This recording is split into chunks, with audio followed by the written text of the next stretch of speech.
नमस्कार. Back to school uncut या सेगमेंटमध्ये आजच्या एपिसोडमध्ये आपण भेटणार आहोत बॅक टू स्कूल चित्रपटाची बालकलाकारांपैकी लीड अशी अभिनेत्री तन्वी गायकवाडेला. तन्वी, तुझं खूप खूप स्वागत आहे. नमस्कार. तन्वी, या चित्रपटात तुझं सिलेक्शन ऑडिशनमध्ये झालं हे वेगळं सांगायची गरज नाही, पण या चित्रपटामध्ये तू आणि तुझे वडील दोघंही अभिनय करताय एका चित्रपटात. कसं वाटतंय? खूप छान वाटतंय. म्हणजे स्टार्टिंगपासूनच मला आधी म्हणजे एवढं काय एक्सपिरियन्स नव्हता या लाईनबद्दल.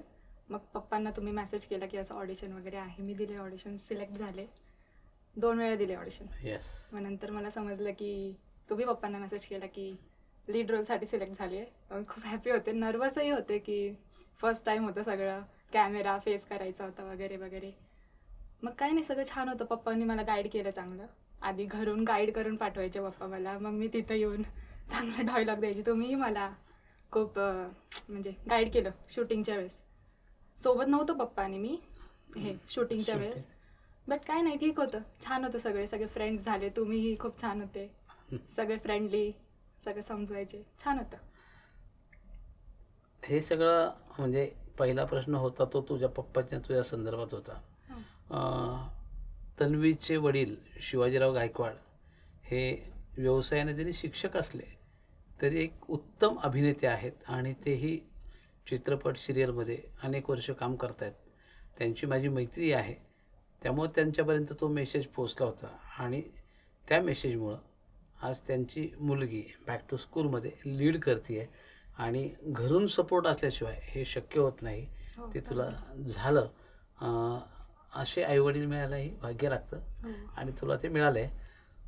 बाकीचे जे मित्रमैत्रिणी आहेत, जे बॅक टू स्कूलमध्ये तुझे मित्रमैत्रिणी झालेत, त्यांचं तुझं कसं ट्युनिंग आत्ता?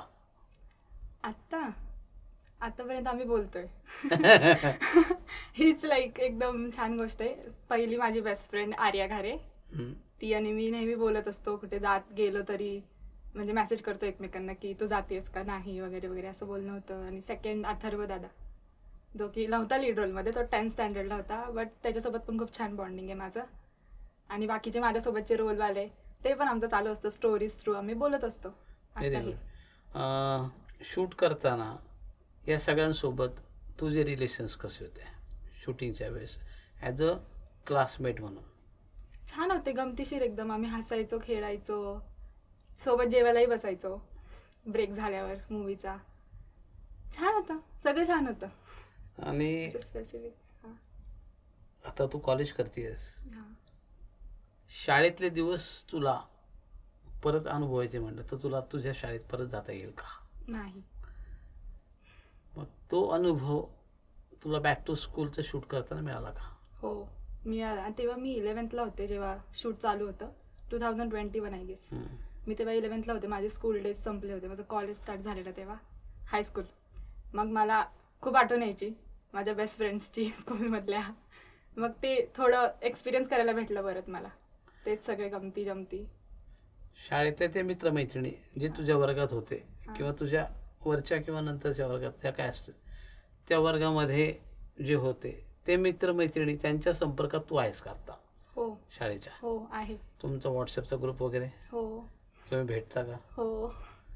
जेव्हा तुम्ही भेटता, भले ते ग्रुपने भेटू किंवा तुझी एखादी मैत्री म्हण किंवा एखादा क्लासमेट म्हण, जेव्हा तुम्ही सडनली असे कुठेतरी भेटता, रस्त्याने जाताना म्हणा किंवा एखाद्या फंक्शनमध्ये म्हणा, जेव्हा भेटता तेव्हा तुमचे विषय कशावरती चालतात, कशावर चर्चा होते जेव्हा तुमचे शाळेतले मित्रमैत्रिणी भेटतात?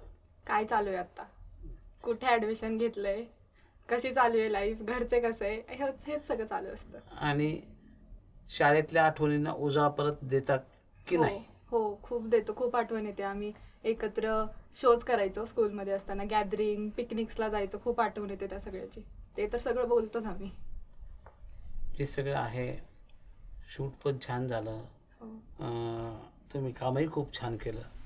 आत्ता आपला चित्रपट प्रदर्शित होतोय, कसं वाटतंय? खूप छान वाटतं. इतक्या दिवसांनंतर सगळे वेट करताय पहिली गोष्ट तर, आणि आता सगळ्यांच्या समोर येणार आहे तो चित्रपट, ह्याची मला खूप हॅपी फिलिंग होतीये.